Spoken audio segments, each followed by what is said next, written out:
In a nutshell, it's the transportation of solutes or solvents down their concentration gradients.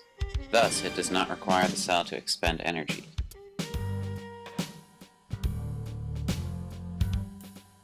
Diffusion is the net passive movement of particles from a region in which they are in higher concentration to regions of lower concentration.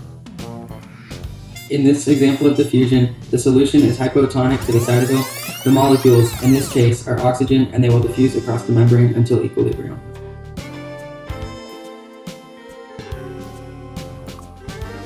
Since water cannot diffuse across the cell membrane fast enough, special proteins called aquaporins are used by the cell to transport water in and out of the cell. Aquaporins allow water to move in and out of the cell, allowing the cell to remain isotonic to its solution. Active transport: the movement of ions or molecules across a cell membrane into a region of higher concentration, requiring energy.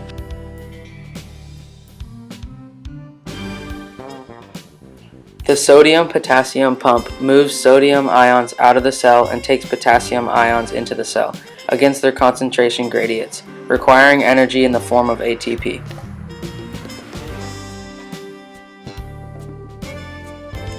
Sodium enters the pump, ATP binds to the pump, and a phosphate group is released, providing energy.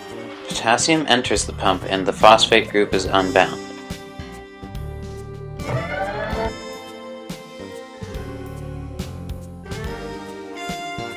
Phagocytosis is when a cell takes in a large particle, such as a bacterium, through its cell membrane to form a vesicle around it. The cell may use a lysosome to digest the particle.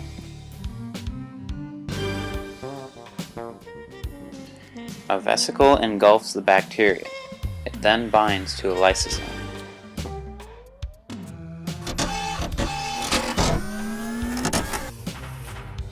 The lysosome uses digestive enzymes to break down the bacteria.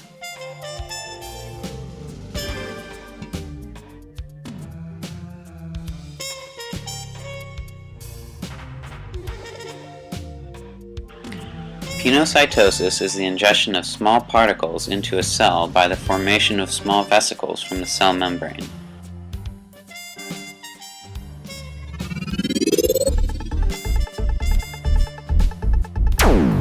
The vesicle gets separated from the cell membrane.